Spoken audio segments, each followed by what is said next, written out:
Oi, bem-vindas e bem-vindos ao É da Sua Conta, o podcast mensal da Tax Justice Network, rede de justiça fiscal. Eu sou a Graziele Davi. E eu, a Daniela Stefano. O É da Sua Conta é para você que fala português em qualquer parte do mundo e quer entender a relação entre justiça fiscal e o seu dia a dia.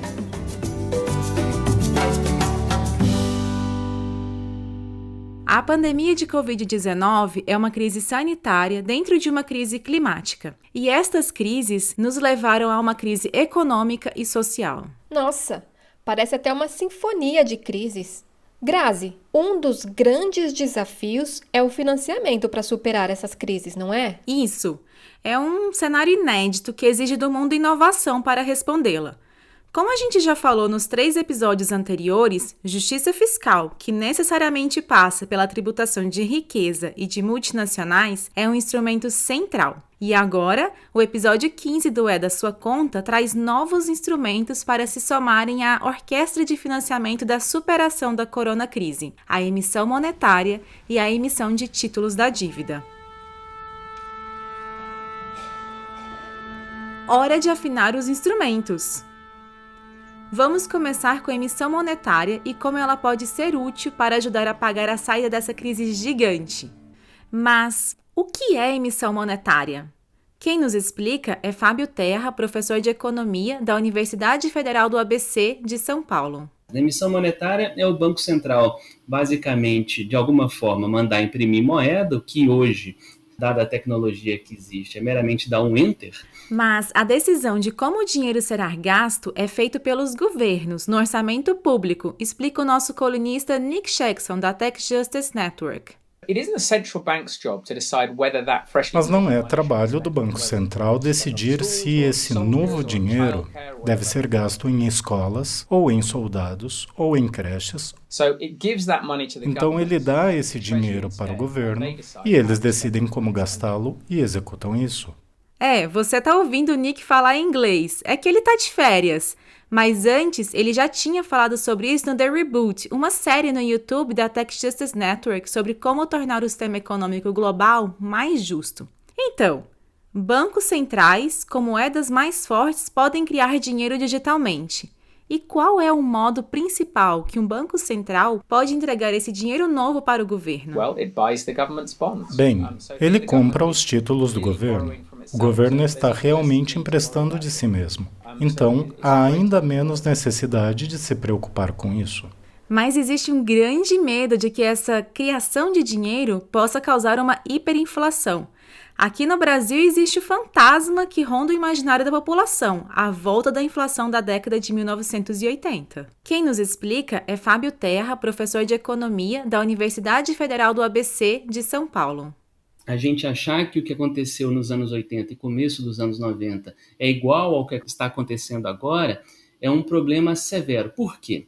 Porque lá a economia vivia um processo inflacionário, a dinâmica econômica, tudo bem, era bastante cíclica, mas era uma dinâmica econômica que ainda tinha algum crescimento econômico, algo que hoje, nessa pandemia, é inexistente. A gente está à beira de deflação, o que é, um mal muito pior do que a inflação. Mas espera aí, eu não quero tratar de binarismo aqui, porque quando eu basicamente critico a deflação, não quer dizer que eu seja a favor de inflação, e mais ainda, olhando as condições da economia nesse exato instante, a nossa atividade econômica, os componentes da demanda, não há risco nenhum de financiamento monetário do Banco Central para o Tesouro Nacional pressionar gasto público a um ponto tal que a gente vai entrar no leilão em função de uma escassez de oferta. Só para traduzir o economês, basicamente hoje, se a gente der gasto público para pressionar e puxar a economia, a gente tem capacidade de oferta para poder atender a esta demanda vinda por emissão de moeda. A gente tem, nesse exato instante no Brasil, um desemprego crescente. Isso significa que a gente tem capacidade de oferta, que a gente pode contratar mão de obra, ela está disponível, portanto ela pode produzir. Ademais, a gente tem uma capacidade produtiva, por exemplo, na oferta, na indústria, que tem uma capacidade de oferta ociosa em torno de 25% da sua estrutura produtiva, ou seja, a gente não tem nenhum risco de ter inflação nesse instante, porque o lado da oferta consegue atender um maior poder de compra que poderia vir do Banco Central emitindo moeda. E a taxa de juros não seria afetada? A taxa de juros é o preço controlado da economia que serve de referência para todos os outros preços que existem no país. Por isso que quando a inflação sobe, o Banco Central sobe a taxa de juros, que é o preço referência, para tentar abaixar os outros preços da economia. Então quer dizer que automaticamente, ao emitir moeda, a taxa Selic cai porque há um excesso de reserva? Não. A gente tem outros vários fatores condicionantes da quantidade de reserva que circula no mercado monetário. E, se bem direcionado, o recurso emitido ele pode se tornar aquilo que nós chamamos de papel moeda em poder do público, que basicamente é dinheiro vivo, é o dinheiro na carteira das pessoas e que passa muito rapidamente pelo sistema bancário, ele não sobra no sistema bancário. Como a gente sabe disso? Lá nas planilhas que mostram a quantidade de moeda ofertada no Brasil, aquela que é referente à moeda de máxima liquidez, ele tem 50% do seu total na forma de dinheiro vivo. Então isso daí já é automaticamente uma espécie de enxugar liquidez. Países mais pobres, com moedas um pouco mais fracas, também podem fazer emissão monetária? As possibilidades são iguais para todos os países? Vamos comparar a Alemanha, onde moro, com Malawi, onde nasci. Os títulos do governo alemão são vistos como ativos ultra seguros para investidores, especialmente em tempos de risco como agora. Então, no momento, a Alemanha é capaz de pagar taxas de juros negativas em seus títulos e ainda assim os investidores estão correndo para comprar esses ativos seguros. Portanto, a Alemanha ela pode e deve emprestar muito dinheiro agora para pagar a crise do coronavírus. Mas o Malawi é muito diferente. A economia do Malawi é dominada pela agricultura de pequenos agricultores. Os investidores sabem que o Malawi não será capaz de pagar muito no futuro. Então, os investidores não vão emprestar muito e vão esperar taxas de juros altas. E ainda mais, agora com a crise do coronavírus, os investidores estão fazendo fuga de dinheiro da África para ativos seguros, como os títulos alemães. Esses países não estão limitados de implantarem, em alguma medida também, políticas internas financiadas por emissão monetária. O que é importante, para todo país que possui dívida soberana, mas em moeda não soberana, é que se consiga fazer aquilo que o Brasil fez ao longo dos anos 90 e dos anos 2000, que é trocar essa dívida por uma dívida interna denominada na moeda nacional. Por quê? Porque, basicamente, quando a gente tem uma dívida externa em moeda não soberana, ou seja, o Brasil com a dívida dele em dólar. Por que esse é o problema? Porque esses países, portanto, eles não têm a flexibilidade que um país endividado em sua própria moeda possui, porque basicamente esses países, vamos supor, só para simplificar, que eles sejam endividados em dólar, eles não podem emitir dólar para pagar os seus credores em última instância.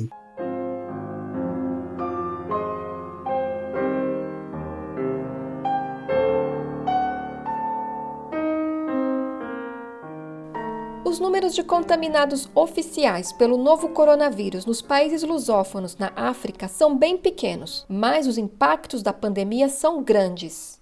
E este é um dos motivos para que alguns líderes africanos peçam o perdão da dívida externa. Mas só pedir o perdão não basta, na opinião de Celeste Banzi, economista e pesquisadora do Centro de Integridade Pública de Moçambique. Ela nos conta o que, de fato, a população africana precisa nesse momento. Olá, Celeste. Como é que estão as questões da pandemia por aí? Olá, Dani. Neste momento estamos com aproximadamente 1.350 casos. Até então, morreram 9 pessoas e recentemente foi decretado o estado de emergência pela 4ª vez em Moçambique. O Estado moçambicano tem estado a receber donativos e vários recursos. Entretanto, até então, ainda não veio a público explicar exatamente o que está a fazer com esses recursos e como é que pretende canalizá-los às famílias mais pobres que até então têm estado a sair às ruas todos os dias, porque fazem parte do setor informal, que ainda não viu nenhuma política específica de apoio por parte do governo.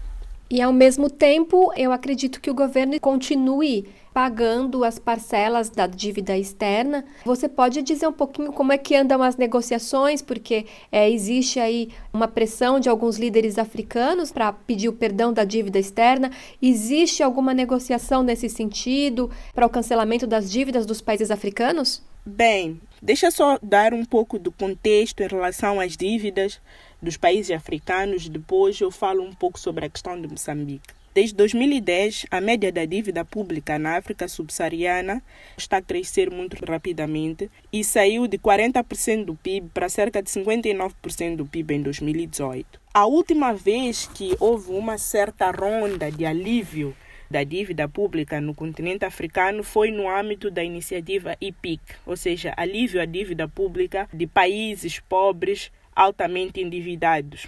Naquela altura, os maiores devedores dos países africanos eram organizações multilaterais ou até países europeus do Ocidente. Mas agora o maior devedor dos países africanos é a China e, ao mesmo tempo, os países africanos entraram em endividamento comercial. Este grupo de credores é muito mais relutante em perdoar a dívida para criar espaço fiscal para que os países façam face à crise criada pela pandemia da Covid-19. E levando este caso específico, que é geral dos países africanos, para o caso de Moçambique, o maior credor externo que nós temos em Moçambique é a China, com cerca de 37% da dívida externa.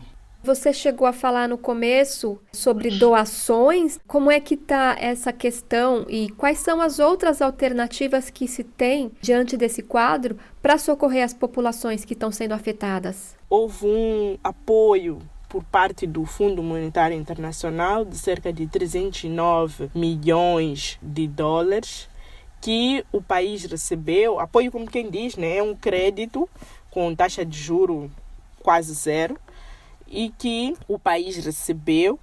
Até então, não há nenhuma informação clara do que o governo pretende fazer ou está a fazer para que esses recursos sirvam para apoiar a população mais carenciada. Então, há recursos que estão a chegar, as pessoas estão a passar necessidades, as pessoas são obrigadas a sair de casa para poderem ter o seu sustento, e não há uma resposta por parte do governo em termos de políticas claras para apoiar essas pessoas. E como é que você vê essa situação e o que na sua opinião, precisaria ser feito? O governo de Moçambique antecipou-se e encerrou as aulas. Ainda tínhamos 0 casos confirmados em finais de março. Entretanto, na altura em que as aulas foram interrompidas, nenhumas medidas foram tomadas para melhorar as condições das escolas.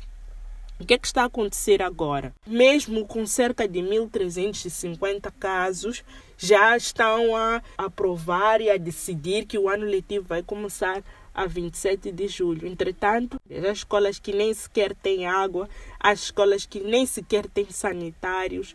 Então, são condições que vai se submeter os alunos, muito mais por falta de preparo e muito mais porque o padrão de endividamento que foi feito ao longo dos anos foi sempre em grandes investimentos ou projetos comerciais, sem pensar muito em investimentos no setor social. Então, hoje em dia, os países africanos já têm uma nova dinâmica. Vão atrás de endividamento irresponsável e depois aparecem no final, com a crise da pandemia do Covid-19, já vêm e pedem alívio à dívida. Talvez o ponto não é necessariamente conseguir alívio de dívida, mas sim obrigar esse tipo de país ou esses países a serem cada vez mais transparentes na gestão dos recursos que detêm.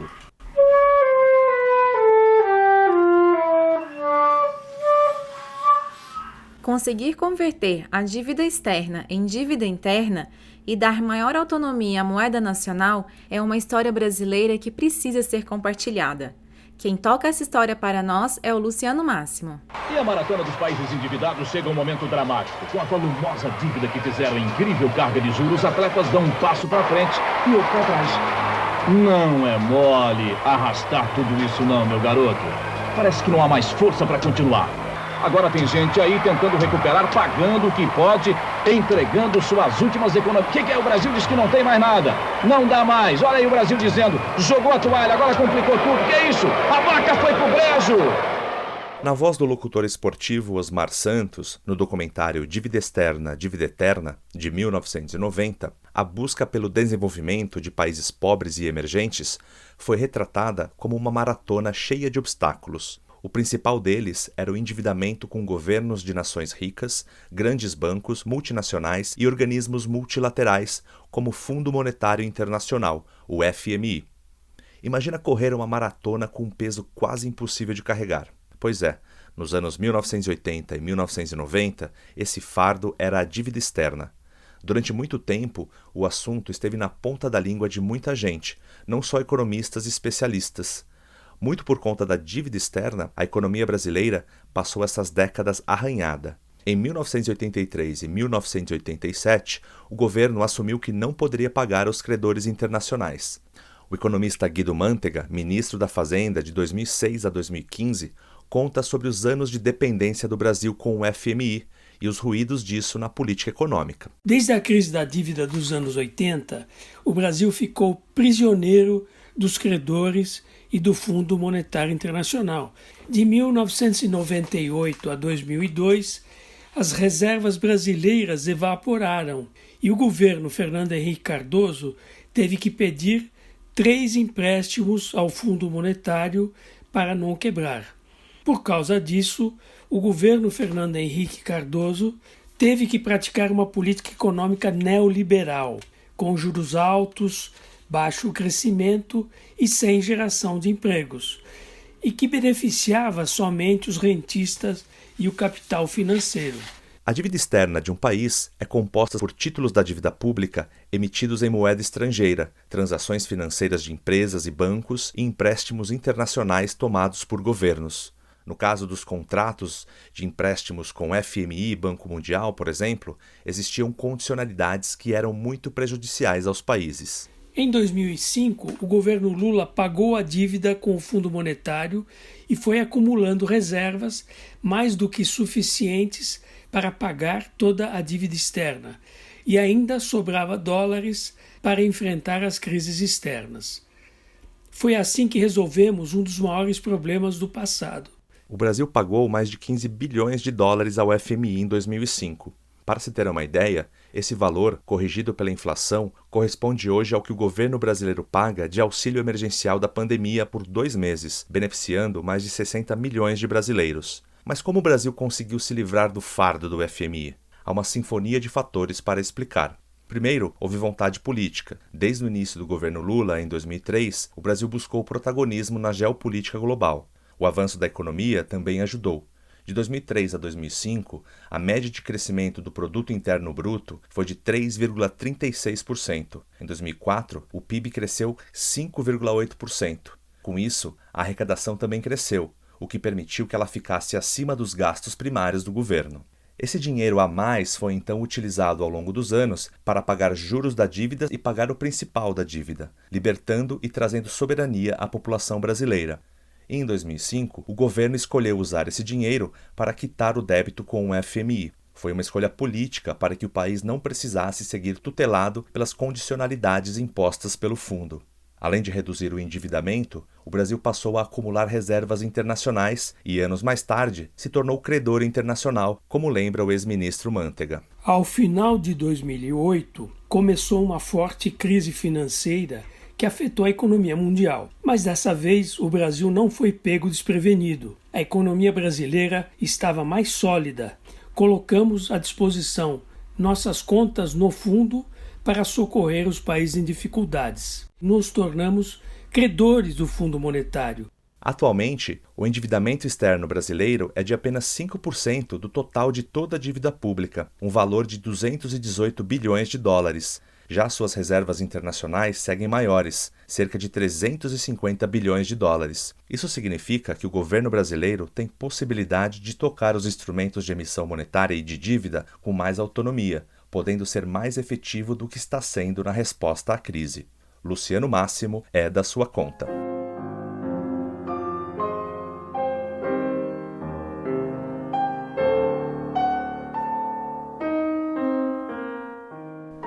O dinheiro que o Estado precisa para investir em renda para a população mais carente em tempos de pandemia e que não está nos cofres públicos neste momento, pode ser adquirido com empréstimos feitos dentro do próprio país, através da emissão de títulos da dívida pública. Ou seja, o país pode tomar emprestado dele mesmo ao invés de fazer dívidas externas. A vantagem de se ter uma dívida interna em relação a uma dívida externa é a questão da solvência, porque uma dívida externa, ela pode gerar um determinado momento que aquele país não consiga ter as divisas, a moeda internacional, para fazer frente tanto ao pagamento de juros, quanto até mesmo amortizar essa dívida.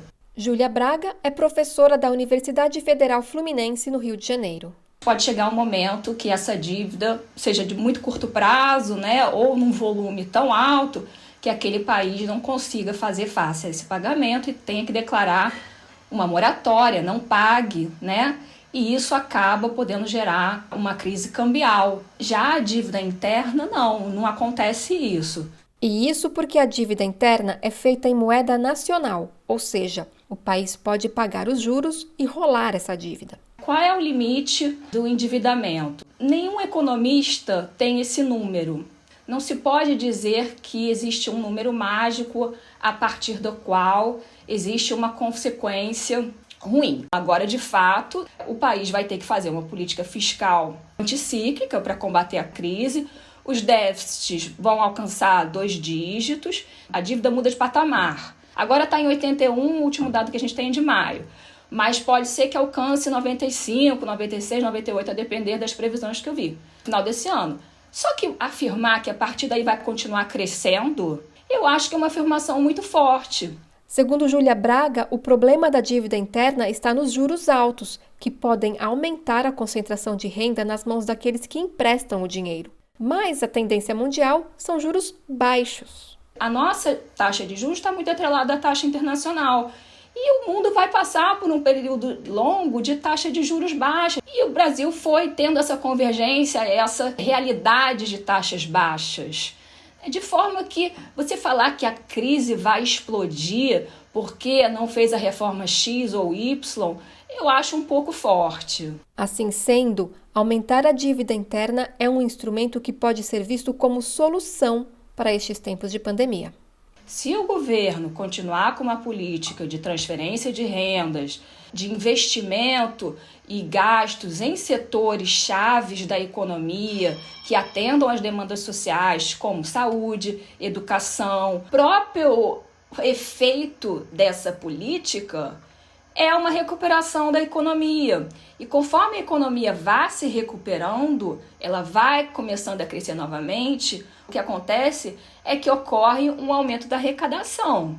De forma que esse é um mecanismo mais ou menos que vai compensando, vamos dizer assim, essa trajetória da dívida que aumentou muito. Resumindo, se os governos pedem empréstimos em moeda nacional e com esse dinheiro investem nas pessoas, na saúde e na educação, a economia tende a crescer. E se a economia cresce, a arrecadação de impostos também cresce e beneficia a sociedade inteira.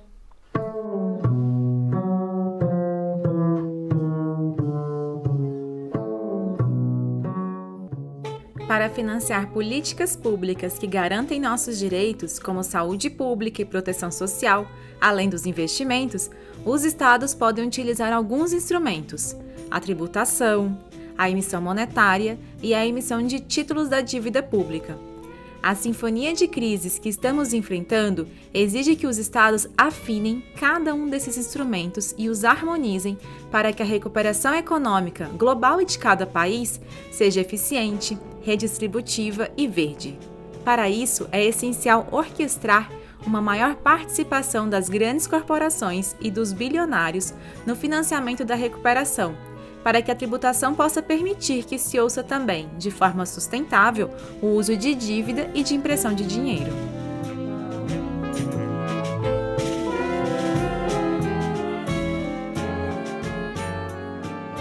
Muito bom e importante o podcast É da Sua Conta, não só pelo tema central, que é a justiça social e as questões fiscais e da tributação, mas também pela abordagem que ele traz. Esse é um dos temas realmente centrais para a gente reduzir as desigualdades socioeconômicas no Brasil, e o podcast dá uma grande contribuição para isso. Parabéns para todos envolvidos aí. É sempre bom ouvir que estamos cumprindo com o nosso objetivo. Nós agradecemos a sua mensagem, Beto Gomes.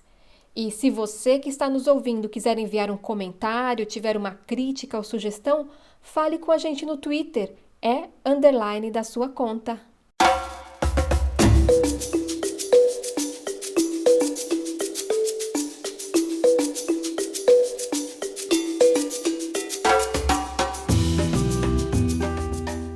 O É da Sua Conta, de julho de 2020, contou com a coordenação de Naomi Fowler e a produção de Daniela Stefano, Luciano Máximo e minha, Graziele Davi. Um abraço, desejando resiliência para seguirmos enfrentando esse período e até o próximo.